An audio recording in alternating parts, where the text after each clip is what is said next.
back in the late 90s. A former colleague of mine actually had, who had connections at the Historical Society, came to be acquainted with these reels. And, you know, we were just amazed by what they were when he showed me these things. And at the time, you know, we had done a transfer of them. That wasn't a very high quality transfer because back in the late 90s, doing so was outrageously expensive and the quality wasn't great. We did a transfer, we did some things with them, but you know, 20 years passes and the technology is exponentially better and the cost is so much lower that it came around. I just could not resist this. And with the help of the Historical Society and our generous benefactors over in Alumni Affairs, we did this beautiful, I mean, absolutely gorgeous transfer of these things, which were, you know, when we get into what they really are, they were never meant for what we're going to be doing with them, looking and analyzing. They're by their very nature and name amateur. But that gives us such a cool just a cool look at Fitchburg from that long ago.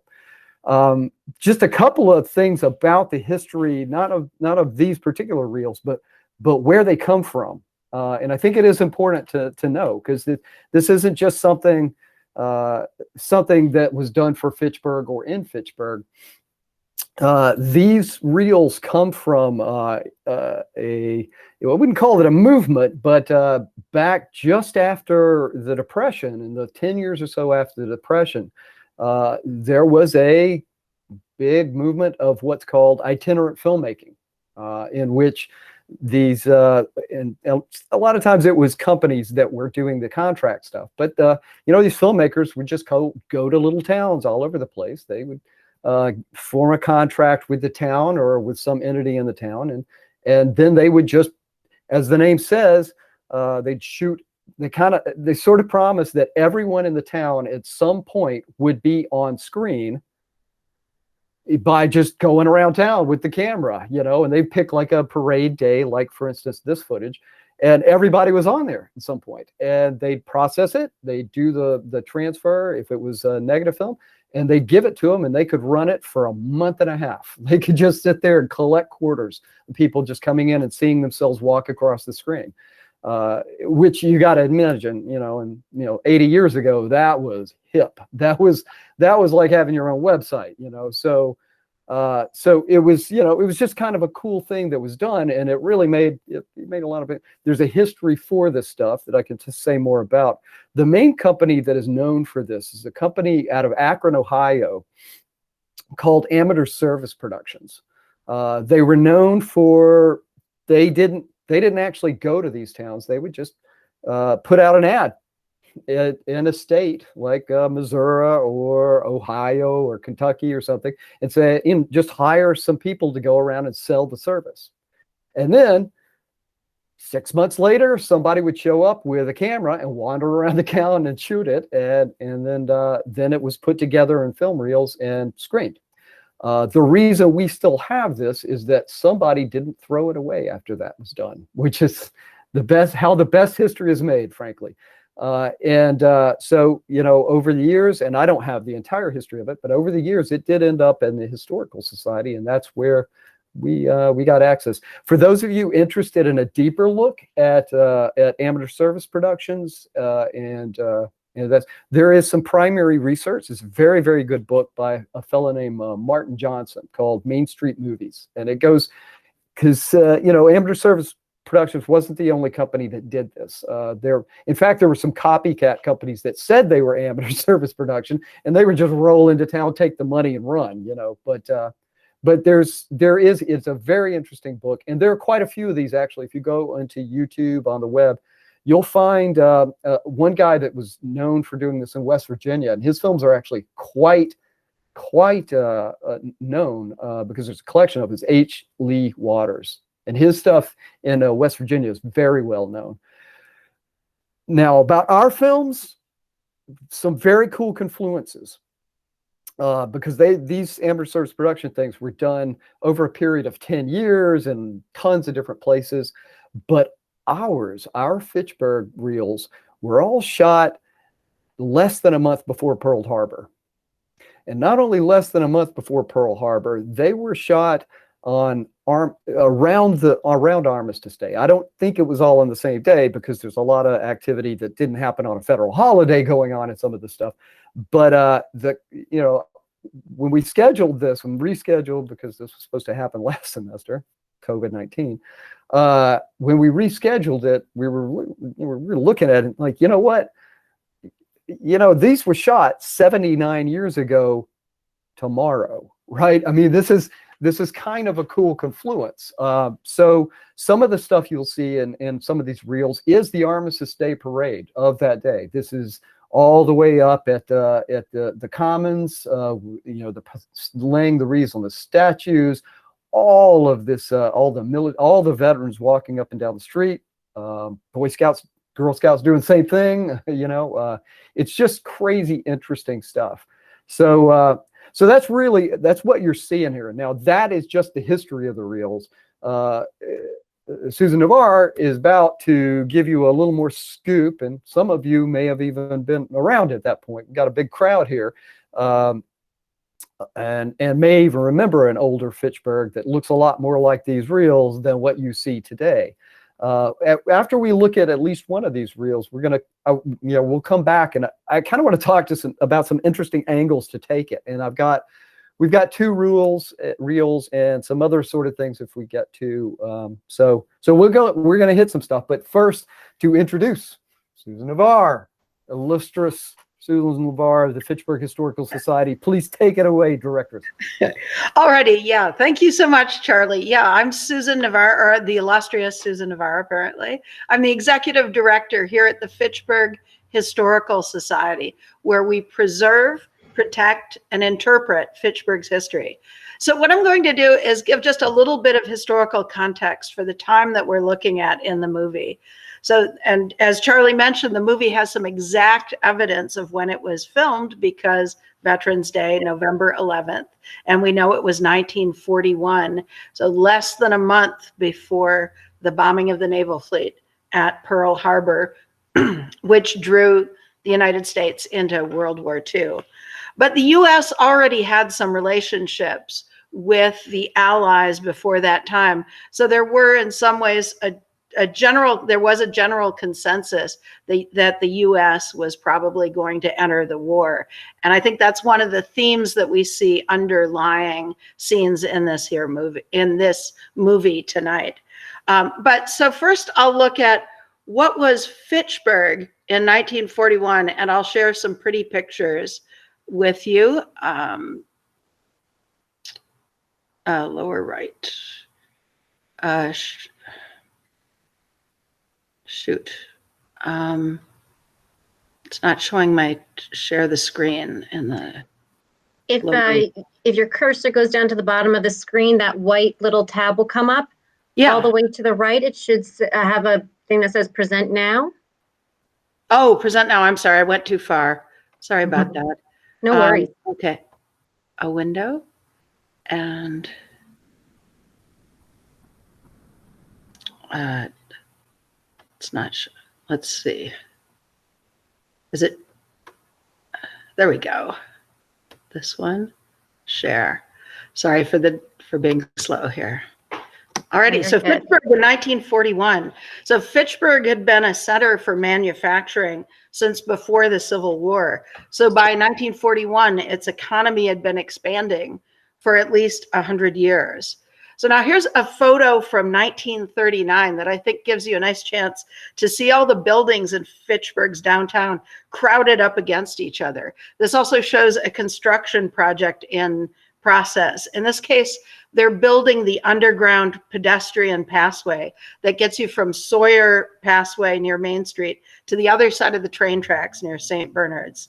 So this was a pedestrian subway that was used by more than a generation of St. Bernard's students to safely walk to school without having to cross the train tracks. The city, of course, was dominated by the railroad and the factories that were clustered around the river and around Main Street. But at this time, we see that Main Street was also developing into a commercial center too. Well, in Fitchburg, by around the turn of the century, around 1900, and continuing through the 20th century, the city's leaders decided that the city needed to be beautified, and new streets, we see some new bridges, monuments, and parks were being developed. It was part of a national trend in the late 1800s called the City Beautiful movement. So now if you go to 1920, you have lots and lots of textile mills in Fitchburg. I went and looked at the 1920 listing. You've got the Duck Mill, the Knock Egg Mill, Park Hill Manufacturing, Orswell, American Woolen Company, Sheriff's Worsted Company, Fitchburg Yarn Company, Grant Yarn Company, and that's in addition to all of the other manufacturers that made paper, tools, machines, railroad cars, consumer goods, food, and a million other products in Fitchburg. But the immigrant laborers who kept all of these different manufacturing plants going started to organize for better wages and for safer working conditions. In addition, immigrants from places like Finland and Italy and England knew about the socialist and labor movements in Europe. In fact, the local Finnish language newspaper was originally a socialist paper. And we have articles about labor activism here at the Historical Society. In fact, I just ran across a new newspaper article that was new to me, describing how booklets from the Wobblies, the International Workers of the World, had been secretly distributed all over town in one night in June of 1919. According to the paper, the police responded by announcing, quote, "The Reds will not become active in this city, and everything possible will be done to check their attempts to stir up unrest." So I'm going to stop sharing again. And here we are. Okay. And I'm back. And so what that meant is in the 1920s, Fitchburg became part of something that's been called the Proto-Depression. That is the pre-Depression that was happening all over central Massachusetts. The textile mill owners realized that labor would be cheaper and non-unionized in the southern states. So many of the textile mills were packed up and shipped south. So business slowed down until new owners could be convinced to move into the mill buildings. They did eventually, but first people were thrown out of work. So in fact, I was opening up one of our books just to see what I could find for the 20s. And I saw that in November of 1920, the textile workers at both the Sheriff's and the Orswell mills both took wage cuts. And at the very same time, there were also layoffs in the Fitchburg railroads at the same time.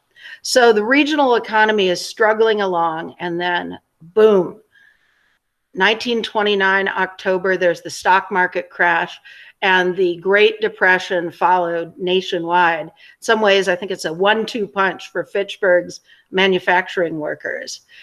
We have records of when the federal government came to Fitchburg to evaluate its economic needs in 1932, and they decided that the area was a high priority for Roosevelt's Works Progress Administration programs. And a WPA office was put in Fitchburg. And also one of the very first Civilian Conservation Corps camps was also established here in 1933 out on the road to Princeton. There was also a federal commodities warehouse in Fitchburg, and it distributed food to families that were being affected by cutbacks in their hours at Fitchburg's factories. One man in our records described to us how his father used to go to pick up whatever food was available at the city hall every single Friday. So the workers at the CCC camp were paid $30 a month, and their families back at home received $25 a month. So it was a pretty important economic impact on the community. Also, the CCC workers were often young men without a lot of job experience. So it was a really, it had a high impact in a community where normally young people would graduate from high school or junior high school and immediately go off to work. So there were also, in the 1930s, there were some real calamities before this movie came to Fitchburg. In 1936, Fitchburg saw huge devastation from a flood. In fact, it was the CCC workers who were responsible for rescuing people, for taking food to people, and also rebuilding roads, especially, and bridges from that flood. And then there was another major flood of the Nashua River in September of 1938 that was linked with the unnamed hurricane of 1938, which also caused damage. So in addition to the river flooding, you had trees in the area all uprooted and knocked over. There was a fear that they would catch on fire. All of the businesses in Main Street, their windows were broken. All the street lights on Main Street were broken. The Fitchburg Post of the Massachusetts National Guard was called out, and they were on the streets of Fitchburg holding rifles fitted with bayonets because people were so worried about how much chaos there was. Bridges had been washed out. Many railroad lines were washed away. There was no power. There were no phones. So the 20s and 30s had some real difficulties for Fitchburg. But then as we look at the movie tonight, we're going to see a population that looks very well dressed and very healthy. And while I think that might be window dressing, it also may reflect that there's new prosperity in Fitchburg by 1939 and 1940. The war was ramping up in Europe, and that meant that Britain had to buy new industrial materials and also war materials. And Fitchburg was one of the places that they ordered a lot of them. I went looking at our records and almost immediately found an order in November 1941 from Independent Lock Company. They had just manufactured and shipped an order of 100,000 fuses, and that was only phase one of a larger order. And in fact, it was announced in November of 1941 that the number of people employed by industry in Fitchburg had reached a new high. And actually, there was an announcement, too, that the payrolls for the month of October were the highest in Fitchburg since 1923. At the same time, while this movie is being made, the Low Mansion on Main Street is being turned into a USO club, getting ready for the war. And also the Red Cross defense training groups are doing demonstrations on the Upper Common, which also ended up getting filmed.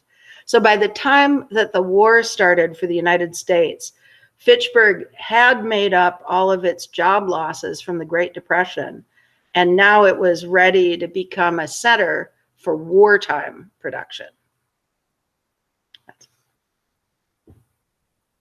Okay, and now Charlie's video. Okay, here we go. So with that, don't, keep that all fresh in your head. I'm going to show a piece here, and it's about 5 minutes long. This is a teaser that I had put together for about a year ago, I think, when we first got the transfers. And this is basically just it's a nice spread of content. We'll be looking at a longer one a little bit later, but one of the things that you kind of pay attention for in this is the range of different contents and things that are being covered. And then we'll talk for a second about what I see as an interesting thing from a camera person's point of view, actually, even more so than a sociological or psychological thing. So let's take a look at that. I'm going to put that up right now. So let me share. Hang on 1 second, y'all. And that's going to be that one. And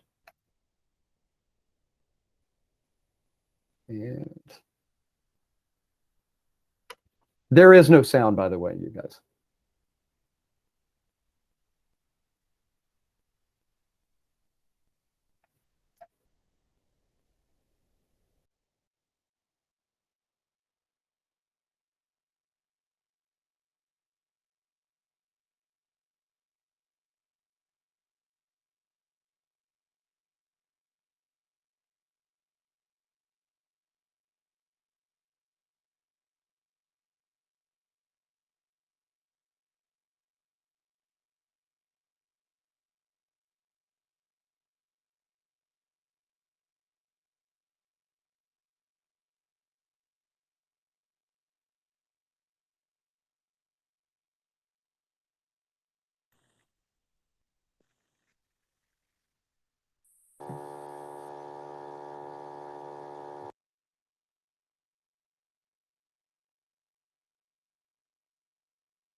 And that's my favorite frame of the entire thing. Just so you guys know, that's got to be my favorite there, the last one. One of the things that I dearly love about all of this footage, and there's about 90 minutes of content here of varying degrees of salvageability. Which is a technical thing. I can talk about it later on if people are interested. But you know, in the midst of all of this, the footage that I'll talk about is almost as staged content. There are all these places where the people almost in front of the camera are almost resisting doing anything that they're told to do, like especially the kids. You know how kids are, that like, you know, if you've got a camera out there, you're trying to do something special and professional, and everybody's got to walk exactly at the same speed down the sidewalk. Not the 8-year-old, man. The 8-year-old gets under the camera, waits until the guy's not looking, and jumps up and fills his entire face with it. There are moments all over the place in there that I caught myself laughing all the time watching this stuff. There's a few things that I'd like to point out just from that one. Now, number one, it's what in the business we call MOS. There is no sound. I resist putting music beds like organs or things under it, because you know, there's something about putting that turns it into entertainment, and really this stuff ain't entertainment. My dream is that, you know, frankly, of the 85 people here, that 2 or 3 people recognize where it is and that might be them. To me, that's it, right? You don't need music for your birth certificate, right? So, you know, to me, I just get lost in the images. I don't need any, you know, organ music or anything. The other thing is these are edited together, however. The dissolves are all mine. The sequencing that you're looking at in these is all mine. And that's because, you know, the service production, that amateur service production company, their business was get the stuff shot, splice it together as quickly as possible, and get out of town before they can figure out they are being overcharged. Right. So there is no some of the worst splicing I have ever seen. I mean, it's 80 years old, but the taping on the splices is just a mess. I was scared to death that it was going to fall apart in the film transfer machines. Because it wasn't designed to be looked at 80 years now. It was 80 years later. It was designed to get through the next month and not fall apart, not burn up in the projector. So a few things you may have noticed, in fact, Susan was talking about the WPA stuff. That footage from the airport is from a WPA project, as you saw from the sign. That was actually an expansion of the earlier airport, which was much smaller, which was actually in the same place where it is. But it was much smaller at the time. It was one of the first regional airports created in the country. And it was established. There's a very good freeware PDF on the history of the Fitchburg Leominster Airport, from one of a group of men, a consortium of men who started and created it privately, then sold it to the city for $1. But he came back from World War I, and the U.S. government told them, the pilots, as they came back from World War I, we may be at a war again really soon, and we will need pilots. We will need trained pilots. And the only way to do that is if you go back to your little town and start an airfield. And so this guy was like, that sounds like a great idea. I'll never be able to fly again if I don't. So he came back and built the airfield, and that's where it came from. And it was expanded as a WPA. That's what those guys were doing. They were digging trenches, laying out gravel and things, and moving houses, which you will see in another one of these pieces we're going to look at tonight. There's a beautiful thing of the mayor standing on the porch of a house being moved out of the way so they can expand the airport. It's being goofy. You know, there's a lot of goofiness in this stuff. But one thing I want to point out that's should be readily apparent once you start thinking about what you've just seen in this footage. And this is something that only the film theory people and only the film production people will take the time to come up with. And it makes watching films a little less fun, but you really got to do it. And that is, you got to think about this stuff as who was shooting it and who was meant to see it. This was not the Fitchburg that existed in 1941. It was the Fitchburg that was commissioned to be filmed. The history of these reels, at least as I understand it, because there's no real serious documentation of this stuff, but this was as I understand it, the mayor's personal task in conjunction with, I believe, the Rotary Club. And they more or less funded this. And as to whether it was a city project or a private project from the Rotary Club, I don't have the records, and the only way we would know is to find the receipts for who paid for it, really. But they basically wanted to project. They wanted, first of all, to give Fitchburg residents something to play with. I mean, it was fun for them. But they also wanted to create a film that showed what they thought Fitchburg was like.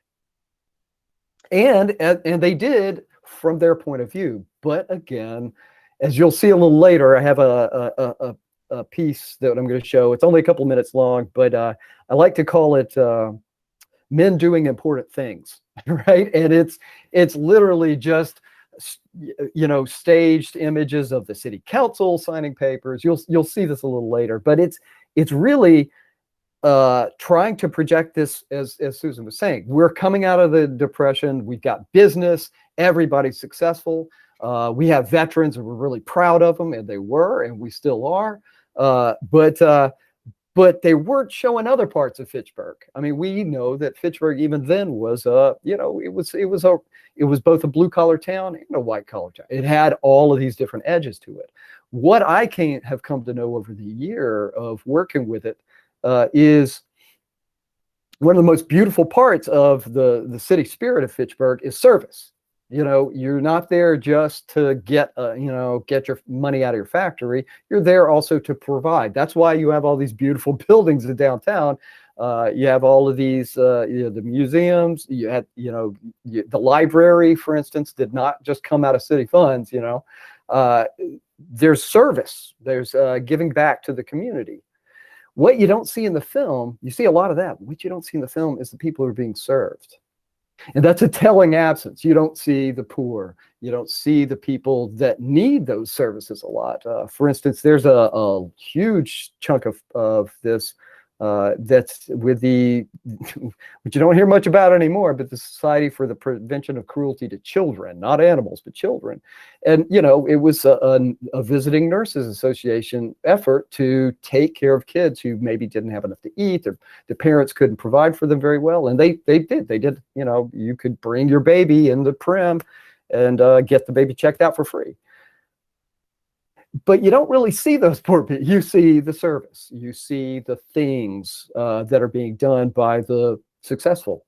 And it's just it's a weird thing. You don't see the poverty, and you don't see that other side. You don't see much of the immigrant community, although we know that they were there. In fact, one of the things that I see over the 90 minutes is there's only in terms of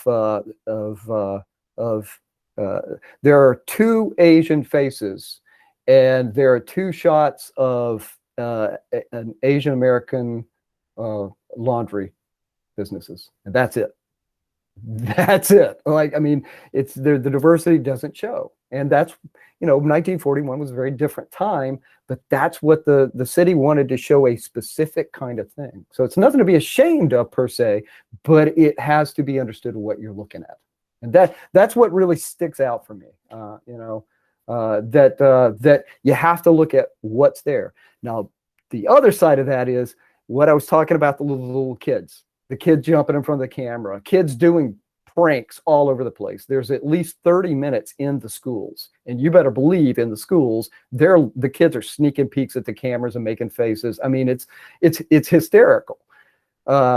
That is, that's part and parcel of this. That's the part that I find really interesting beyond what you don't see is, where is Fitchburg, the one that the mayor didn't want you to see? Where does it poke out around the edges and really entertain? And I love it for that. So we are going to see a little more of that stuff in pieces coming up. In fact, we can just take a look at bit number 2. So let's take a look. I do just want to say this Yes. next one, am I correct, Charlie? It's about 7 minutes. And again, without the sound, I don't want anybody to feel like Oh, right. we've lost you. Yeah, So yeah. No, it's a about good. 7.5 minutes of silence, but you'll see the video. Yeah, it's again, no, there's no sound for any of these.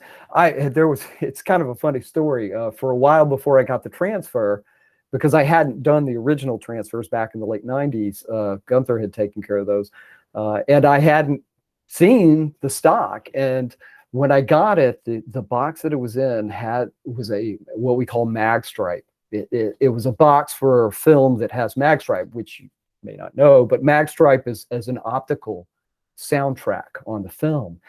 And I walked around for weeks waiting for the transfer, thinking, what if there's audio? What if they recorded? Because they did have optical recording on camera in at least one format back then. And I thought, oh my God, these people are going to be talking on the camera. Oh, that's going to be great, you know. But last, not to be, this was cheap. There's no way they would have paid for it. Anyways, let's look at let's go back to the day. So this one, as she says, about 7 minutes long. And Eric. So, you know, I'll just say that real quick because it's just a name. It was, I did the databasing and I'm doing all the restoration in DaVinci Resolve. If you know what that package is, it's a fantastic restoration application. I can talk a lot more about the technical stuff later on the question answer stuff, but certainly ask them. So here we go. And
So I'm going to guess that quite a few of you saw some stuff in there that you are intimately familiar with, right? I mean, it's uncanny how different everything looks until you see the landmark, and then you're right, right where you are, right across the river, or right across town over by Route 2A. I mean, it's uncanny how much it transfers you in time. That's something I'd like to talk before we get out of here about today, that how the architecture actually pulls you back and forth in time. It's an interesting way to think about it. One thing I should mention that's a kind of a technical thing, or two things really. You'll notice that color footage. That was one of the most surprising and satisfying things in the entire thing to me. That stuff was shot on some of the earliest color film really that was out there, especially on an affordable basis. It's essentially Ektachrome. It's that same slide film that your family was shooting their family vacations on, and that in art school I shot my flat work slides on. It's that same Ektachrome, and it's absolutely beautiful. And it doesn't look great in these. These are kind of proofs. That's what takes the most time, is just fixing those, because there's just so much detail in there that if you don't get it right, it looks kind of poopy, so that's what's taking a lot of time doing these, is the cleanup. You'll also notice that the speed is wrong on some of these, that people are really fast or really slow, and that's actually a function of how fast they were going, and I'm going to guess how little effort they put into making sure their cameras are calibrated and things, because they were literally shooting at weird frame rates. They probably were adjusting the intervalometer to make the film last longer. I mean, like, just every way you can cut corners. And it's no big deal to me, because I got the scans. I can retime it, and I can fix those given enough time. But it's just an interesting technical note, that just this weird thing that has all these weird little flaws that have to be addressed. So it's going to take years to get this the way I'd really love to see it. But anyways, so back to Susan. Susan, you want to pick it up there? Okay, sure. Actually, I just, have a few little notes. I thought that it's likely that people will want to point things out or ask questions, but I'll point out a few of the things that were really exciting to me and to see here in no particular order. When we were watching the film just now, I was noticing the film of Christchurch. And it's really striking. You see that there's actually the girls' chorus that's walking out of the church. And recently I was researching the choruses at Christchurch a little bit, and discovered that they had both a separate girls' chorus and a boys' chorus, and they're very highly regarded.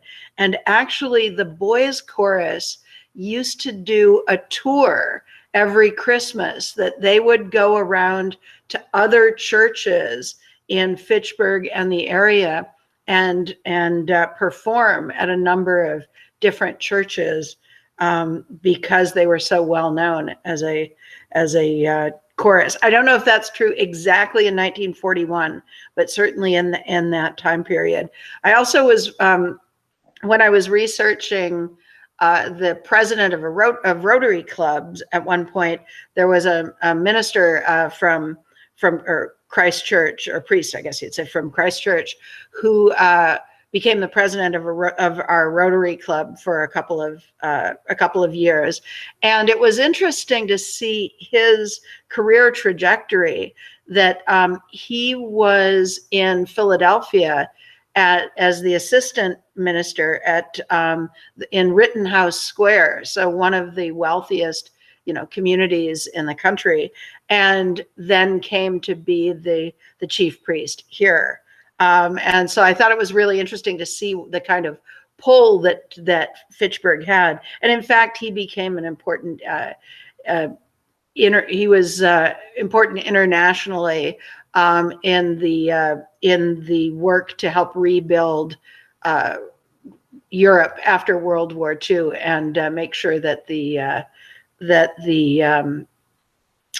the churches across Europe were reestablished and not taken over by communist governments. So interesting to see what a high profile he had.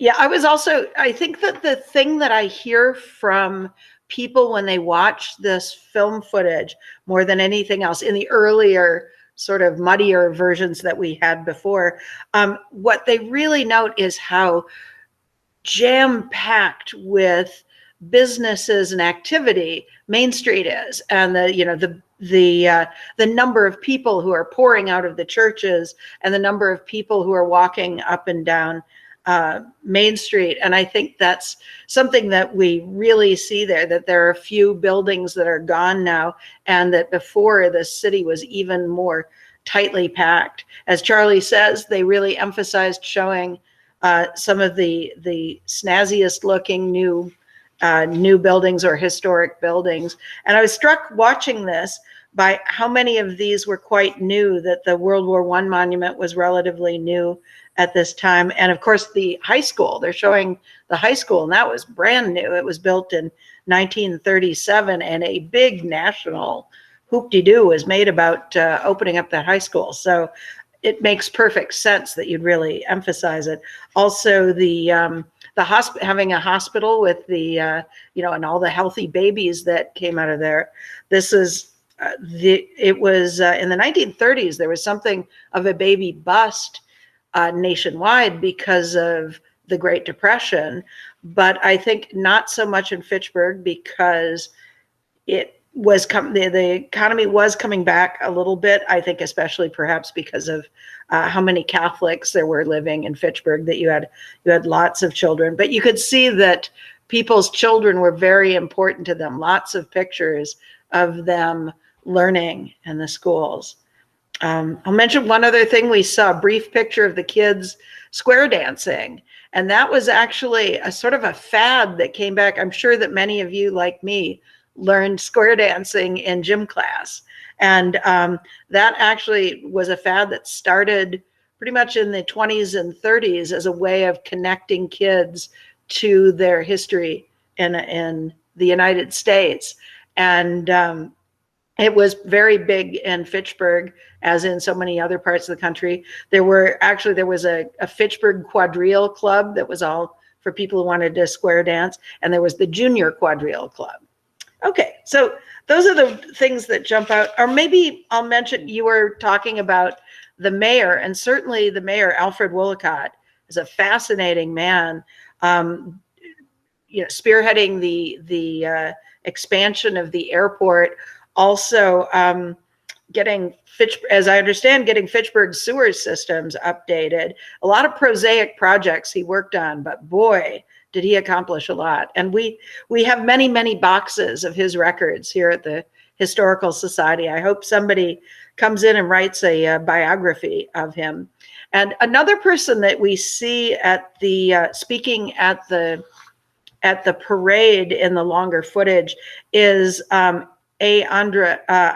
Gelinas, who so you may know Judge Gelinas here in Fitchburg. This is his dad. At the time the movie was made, he was the assistant district attorney for Worcester County, and later he would become the district attorney. And so he's an interesting example of the French immigrants to Fitchburg, that he had been born in Quebec, Canada, came here, was a veteran of World War I, but had an unusual trajectory in that he also went to Assumption College and then to Harvard Law School.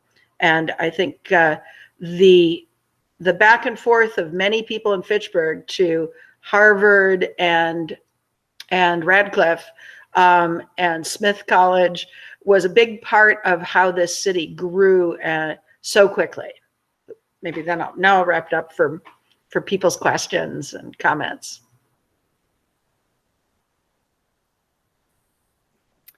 Actually, Lauren had put in a little note in the chat there that was an interesting thing that a lot of us had known about, but you hear it in reference, but it's actually interesting that you see it here, that around the early the mid 30s, in the late 30s, there was this thing called the Bellamy salute. And that was prior to World War II, it was very common.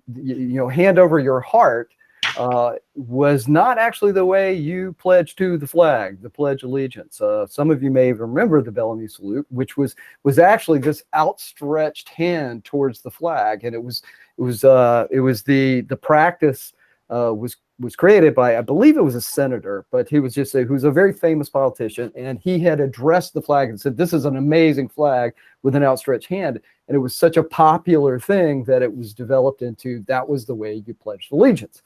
And they did that for many, many years until around the beginning of until a certain group of people in Europe started using something that looked a lot like it in a very not good way, which would be the Heil Hitler.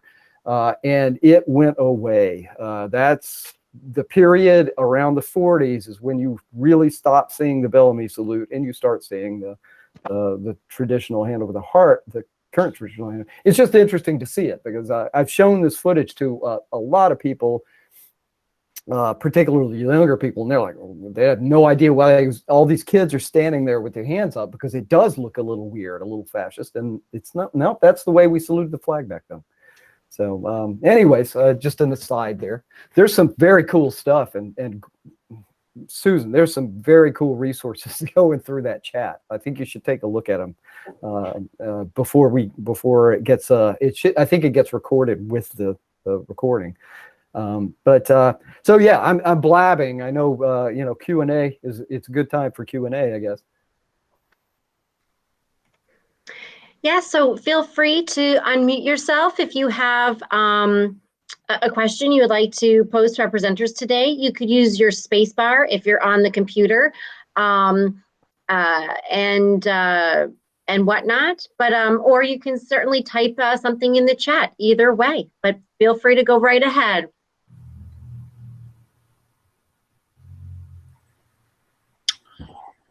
Charlie, do you know how long the film company spent in Fitchburg? How many days they were here doing the film? I actually don't. I mean, there's to my knowledge, there's almost no records of this, and frankly, I've asked that question myself, watching the footage, trying to figure just dumb clues like, is the weather different on one day or another? Obviously they didn't shoot most of it on the day of the parade because the town would have been empty. There's the football game, which I believe is the Fitchburg Leominster. That's the big rivalry, right? So that wouldn't have been on the day. So I don't know. My guess, especially knowing, if they were getting in there and they were contracted to shoot, they probably did 2 to 3 days. They basically did, the mayor would arrange for things. There's a lot of footage you guys aren't seeing here, which is, and I'm sorry, it just takes forever to get this stuff processed. But like Susan was talking about the Red Cross doing whole things up on the Commons, and there's an entire 20-foot section of film of all of the Red Cross operations going on. So the doctors running people back and forth on gurneys and handing out, nurses handing out coffee to people who are faking an illness. There's all of this hospital footage of people getting, recovering from appendices, and they've got shoes on in the bed. I mean, like, it's so staged. But I'm gonna guess, knowing how filming works, probably a week. They just managed to get everything in. It's possible that they were doing other towns at the same time that were maybe in the state, because they would do contracts, say, in the state. They would send people. They would send people to a state to just run to every small town and hit the mayor up. So they may have been doing 2 towns in the state that we don't know have films, and they were coming back here to get the Thanksgiving, football game, and then coming back for Veterans Day or Armistice Day, we should say. So we don't know. I know it's a long-winded explanation, but one thing I do know is every leaf on every tree was gone, which means, it was a cold November for those people. It wasn't the November we're having yet. So hope that answers.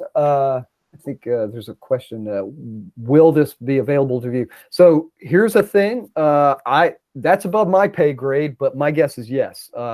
The Fitchburg Historical Society owns the film, and while the school, an office in the school is paid for the transfers, the transfers are the film too. So I believe that the school will be retaining copies of the transfers for use. But that would be more Susan to talk to you. When it's done, when it's available, as it becomes available, because if I wait till it's all done, it could be 12 years from now. I'm going to be doing sections that are immaculately proofed so that they stand the test of time, because the transfer we got, obsolete will take a long time. We did it right. But I'm also spinning off copies, very much like you're looking at here, that are streamable, that can be used for research purposes, or simply just because your grandmother may remember somebody. That's what this is about. Well, I'd like to ask Susan whether she and the Historical Society may be receptive to making this footage available to Fitchburg Access Television. Oh, yeah, definitely. We're actually creating 30-minute shows about Fitchburg history for Fitchburg Access right now. So we've used some of these clips, although a lot of them are the same ones, for a TV show there, and we'll keep doing those. And what my goal is, I think, is to also have those streamable from Fitchburg Access, and probably we'll create a YouTube channel where people can stream them also. So it's all we're learning how to do all these things, but we are actually, I'm going to be, day after tomorrow, I'm going to be editing a little more over at FATV. So they're such a wonderful resource for Fitchburg, and especially now that it's harder for people to come to the Historical Society in person because of COVID, we've decided to create as many shows as we can for people to see on Fitchburg Access TV, and also to see on their computers here. And my goal too is that we will create discs of those that we'll share with the library and with teachers here in Fitchburg, so that they can use them to in their classes as much as they want for local history. Very good. Very good. I'll mention, actually, I see, since George is here, I'll mention how struck I was by this new medium of radio that we see over and over again in the film. We see them announcing, streaming on radio the Veterans Day Parade, and the kids at BF Brown, they're at station BFB, also learning how to use radio. And I found out from George Berjanian just 2 days ago, I think, that Fitchburg's radio station WEIM was just receiving their license, if I remember correctly, at the time that this was shot. So really, pardon me? Just a few weeks before the footage was done, WEIM received their license, broadcast license, on October 23rd, 1941. Oh, that's crazy. That's fantastic. I did not know that. They were the first radio station in North Central Massachusetts, to receive a broadcast license. Yeah, that's excellent. I did not know that. That's yet more timing. I mean, this footage gets more interesting angles on the timing of its being shot. Like, it's so close to so many different weird tangents that are historical. I would like to believe it was Mayor Wollicott who made the arrangement for this film company to come to Fitchburg. I think I'm gonna have to agree with you. I think so, because like I said, and in fact, there's a picture I'm gonna throw up that I have here that shows you an example of the kind of operation that Amateur Service Productions was doing, and it's an ad that it comes from that Martin Johnson book. In fact, is this, if you guys can see it. So this was an ad where that the Amateur Service Production was hiring 3 women in Missouri to to go out and sell these films, right? Basically, to go and hook the mayors into paying for it, and then leasing it, and then leave, right? That's all they were. Their only job was to go in and charm these mayors, these city councils into paying for it, and then split, and then a film crew would show up later, right?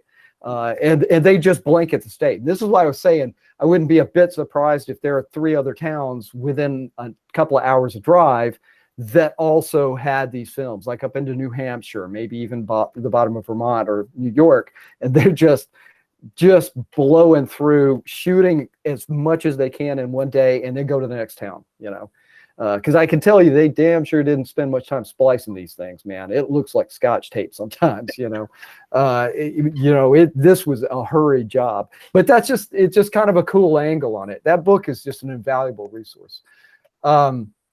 Samantha had actually asked a little bit about the editing process, and I should, you know, it's not me, cool. This is just the process that just kind of cool to know how that works, because what we were working with, if you were working with a real film, something that had been shot and preserved, and it was originally shot to be a time capsule, really what you'd be getting was a negative film. And I'm looking at all the pictures, and most of you guys know what negative film is about, right? I mean, you can't just look at that. It's the slide stuff you can, but you can't just look at it. You got to print it, and that's the best stuff to work from. This stuff was all print film. So what we were working with as an artifact is really this stuff that was shot on the fly by people who may or may not know how to use a camera properly. They were basically shown the camera and said, open it up until it feels right, you know, on the aperture. No light meters or anything. So the other part is, of course, the weather that you're looking at. It's gray, probably no sun, just all clouds, because it's the late fall, and so the light is pretty bad, pretty thin, and the prints are really thin. So some of the stuff, when you see it looks a little hazy, that's because there's so little stuff on the negative that it's literally hard to restore. So what happened is I took it to some friends of ours who run a transfer house in Boston.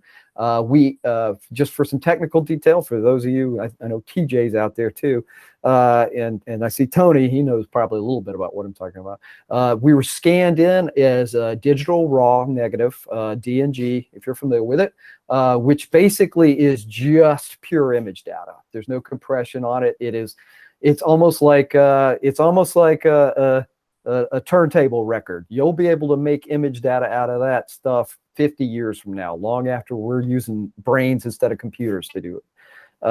And with what we call a high bit depth. So if there is a grain of image data in that print, we got it out of it.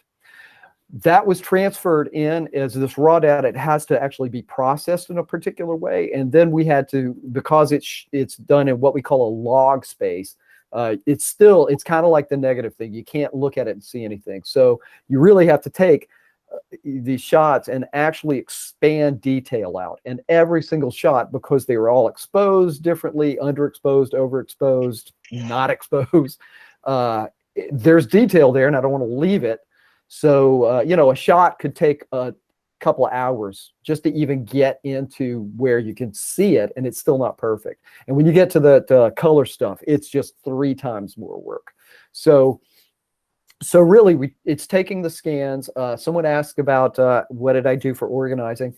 There's an application that we use a lot in what we call conforming in the post-production process, and that is it really allows you to take what's the best way to refer to this? It allows you to take the original source at its best quality, leave it that way, process it for grading or color correction is the more common term, and then output it in any format. But it also allows you to take this thing, which, remember, What we're talking about is 90 minutes at roughly, and I use the term correctly, roughly 24 frames a second. That's a lot of still images, and that's what they are. I could show you that every single frame of this film is an individual image at 4K, uncompressed in 12-bit. It's about 20 or 30. It's about, I think the entire storage is about 4 terabytes for 90. So if that means anything to you, it's like 5 or 6 tankfuls of gas. It's a lot. From that point, I can really spin out any version of this, and that's what I've been doing. As I work through chunks of it, and in order to spin it out for things like Susan to show on FATV or to make available on the web, because I know she used one of the trailers for that. I just basically I've been doing just sections, whatever content areas. Like the next big one that I really want to work on is the hospitals, because the hospitals and the Red Cross stuff, because it's just crazy. I know for a fact, for instance, the house I lived in Fitchburg for about 16 years, the story, which I got from the neighbor who was a very old timer, was occupied by one of the only of the 4 doctors in Fitchburg.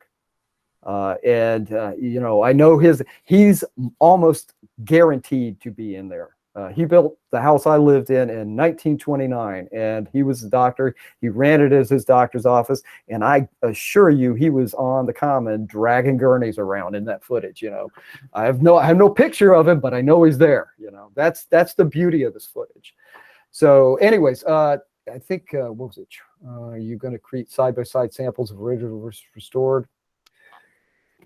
There are places where that would be useful and interesting. I can tell you some of it, you wouldn't even be able to see what's there. It would make an interesting presentation, though, and I'd be more than happy to do another one at some point, just to show. But I mean, there are frames in there, like there's a shot of the armory, and Susan knows why. I think it's kind of hilarious and funny. I'm not going to go into why now, because it's another example of kids pulling off stunts in front of a camera that the camera person didn't see. But it's a shot of the armory, and it's a beautiful sweeping shot of the armory. And there's just no content on the film. I mean, it's so underexposed that there's just nothing there.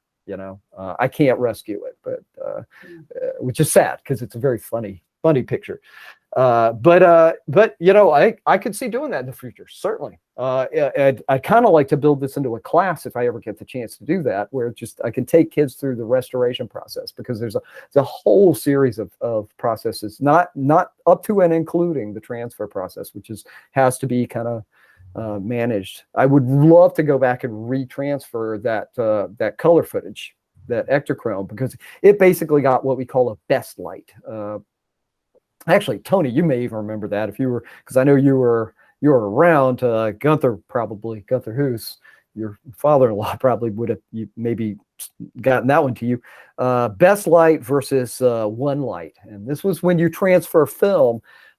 You basically, if you're cheap and you're poor, you do it real quick, and it's just whatever. You're basically just not even looking at it. We call it an unsupervised transfers, and you just get whatever colors you get. A supervised transfer, that's what we call a 3-light transfer. This thing that, like, you're literally looking at each shot and going, it has to be perfect. You're getting everything you can out of it. With the dyes, somebody was mentioning, like, it looked like purple. They couldn't tell, like, blue or purple, and that's literally, if you looked at all those shots, you'd see it changes a little every single time, because they need to be graded individually.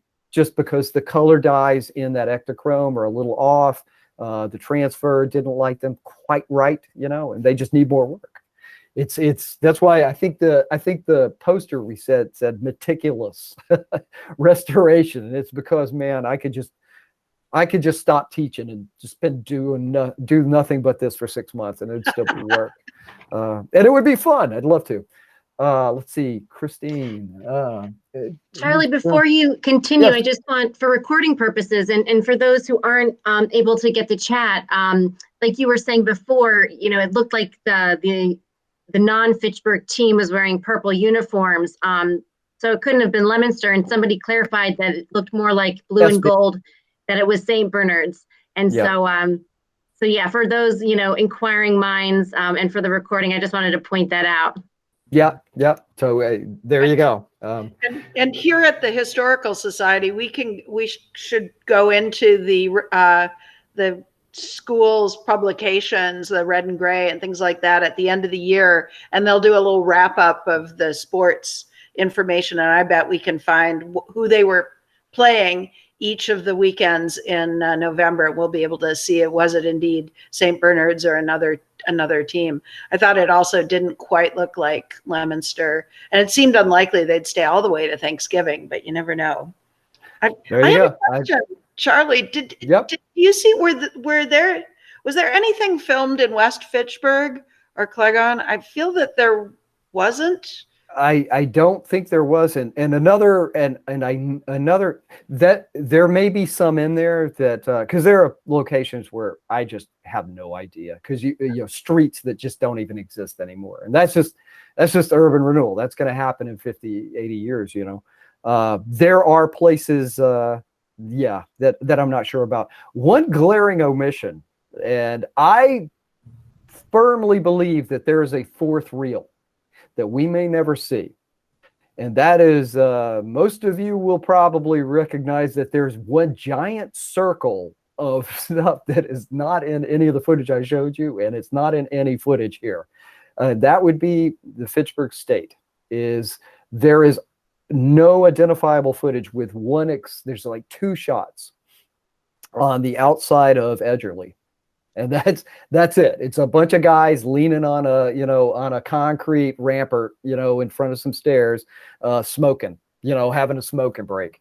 And that's it. That's the totality of there's no way these guys came through with a camera and didn't go up the hill and shoot Fitchburg State, at some point. So I think that there was another reel, and that it just, either the school got their hands on it and then it disappeared into the library, and God bless them, you can't keep up with everything, and God knows, maybe it got wet in another rainstorm. Some of our roofs weren't always as leak proof as they should have been. That's a joke for those of you who've ever been in Conlon.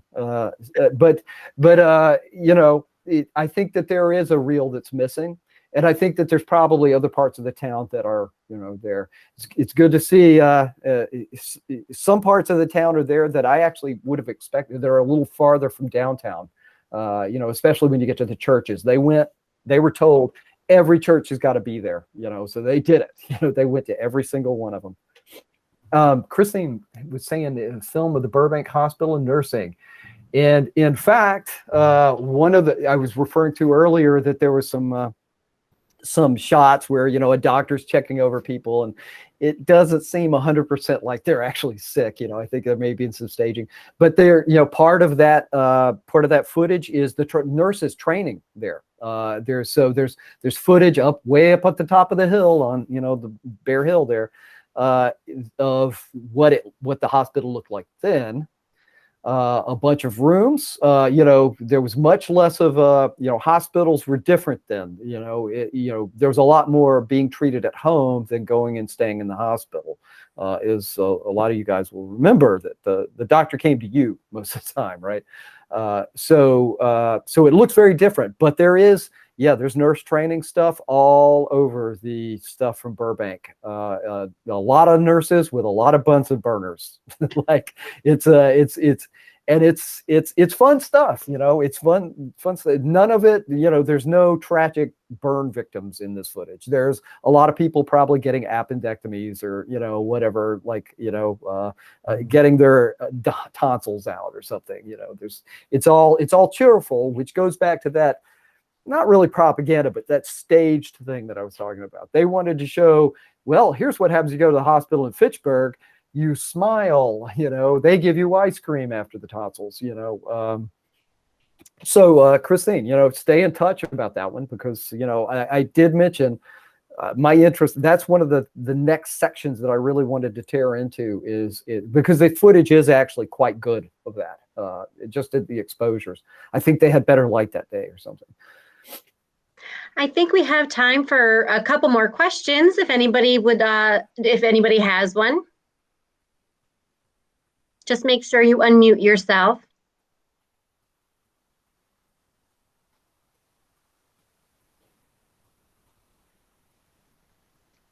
Let's see. I'm just going to scan back and see if I missed anybody. I'll make a quick mention. I saw that in the chat, Sally Cragen said how moving it was to see all of the children there by the schools. And I'll mention that when watching an earlier version, I think actually of this movie, there's a picture of a little boy who's shining shoes.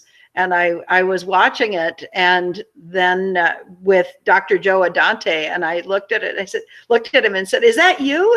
Are you that little boy?" And he said, "Oh, maybe." It was really wonderful to see, a friend possibly see a friend as a little boy in the movie. That actually reminds me. There's and I was talking about the people, the kids doing crazy things. Another thing that I love about it, because these guys were walking around the town, and what kids were like that had bicycles, where they're everywhere, right? And you see the same kids in the shots, and where you are in Fitchburg. So that kid was looking for the camera all afternoon to try and get on it. So for instance, one of the shots I showed you from the street early in, there's a kid on a bicycle. Well, he's also at that football game. He's in that footage. He's also in a lot of the footage of the churches, because they wanted to get everybody in the town. They would shoot church people going in the church beforehand, and then people coming out of the church, so that they just set the camera up on a tripod and people just stream by so that they could get everybody on screen, right? It was just like the situation with the parade. Well, there are these Boy Scouts handing out flyers in front of these churches every time the church goes out, and you can tell they are up to no good. I mean, they're Boy Scouts, but you can just see they're frisky, and they're making snide remarks under their, they're like, go punch that guy, like they're having a good time with it. And like I say, they repeat. The kids who stare at the camera, that just it wakes the stuff up, and there's no way you can stage it. That's the resistance to the staged film. I thought they were just trying to sell popcorn. Well, maybe so, but I bet there's a deeper story there that we'll never know about. I would love to hear it if it's out there. I too find fascinating the children, watching footage of the children, and I'd like to believe that quite a few of those kids are still living with us today in Fitchburg. I believe there are quite a few. I would almost guarantee it. They would be like in their mid 80s to 90s, and they're with us. Yeah, they're still with us. Yeah, it just no less than 2 or 3 days ago, Susan, I think you helped her. A woman emailed saying her mother was in hospice and wouldn't be able to be here for the thing, and could she get it so she could show it to her? And she's like 96, I think. I know because there's also a lot of teenagers. The high school, they're all over the high schools. Absolutely, they're in here, and I think that's great. I'm glad that we could get into it and do justice to the stuff before we lose that entire generation, that may have, even if they're not in it, that they remember it as much as I remember the 70s, so that now I've just dated myself here. Anyways, yes. Well, I want to thank you both so much, for this walk, back in time, and, all the, the historical, tidbits, and just being able to see what life was like. For a lot of us, we grew up in Fitchburg. I'm a transplant, but, I feel like this is my home. And so this is definitely a Fitchburg that I've never seen. So I really appreciate this. And I thank all the work, Charlie, that you have put into this film. I know, juggling being a professor, personal life, and this passion of yours isn't easy. So I appreciate all the work that you've already done on this terrific film. And for Susan, who just has so much of this knowledge, thank you for sharing it with all of us. And thank you to everybody who joined today. I know that you also are part of just the continuation of keeping Fitchburg history alive for all of us. So thank you so very much. And I hope you'll continue to join us for future Falcon Talks. Thank you so much and have a wonderful evening. Thank you, everybody. Thank you, Emily. Thank you for arranging all this. And you guys stay tuned, because as the stuff gets pushed out, you will have access to it. I'm going to get it. Susan's your buddy. Got a quickie? Yeah. Hey everyone. Hey Charles. Hey Susan. I just wanted to let you guys know, we do local history. We do teach local history at the high school. The kids in the honors, not just the honors academy, but other classes do get it. I just emailed our superintendent and assistant superintendent to see what we're doing at lower grades. Everyone needs to see this. Oh, great. Well, there's more on the way. What I would really, just basically going forward, and this will only take like 2 or 3 seconds. What I really want to do more than anything is to get a good preliminary grade, which is basically what you guys are seeing with these pieces. And I've got a lot of that done, and then spin it off just literally as a cataloged resource that we can tag in the QuickTime movies in the streams, so that, say, maybe not the Historical Society, but the school can say, maybe feed that out from a server, and it can be tagged and cataloged. So, if you need footage of elementary school children from Fitchburg, you can just peg right into that catalog and hit it with the tags. It's only 90 minutes. I mean, it's 90 minutes, which is a lot, but it's not an impossible thing. And I don't want to waste it, man. It's just a fantastic resource.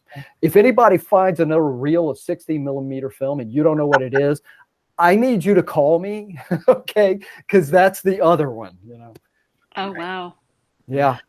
It's out there in somebody's, closet in a shoebox. I'm guaranteeing it, I'd like to say that the Fitchburg Historical Society really, really appreciates Fitchburg State and Charlie taking the leadership on this to make this possible, because before this, we just had the original, and now we know that it's safe, that there is a copy of it, that it's easier to share it with the community and with the schools, and that's just central to what we do and what we believe in. And I'll encourage anybody who's out there to join us so that you can help us keep doing this good work for Fitchburg. Thank you. Thank you, guys. Thank you. Have a wonderful evening. Thank you.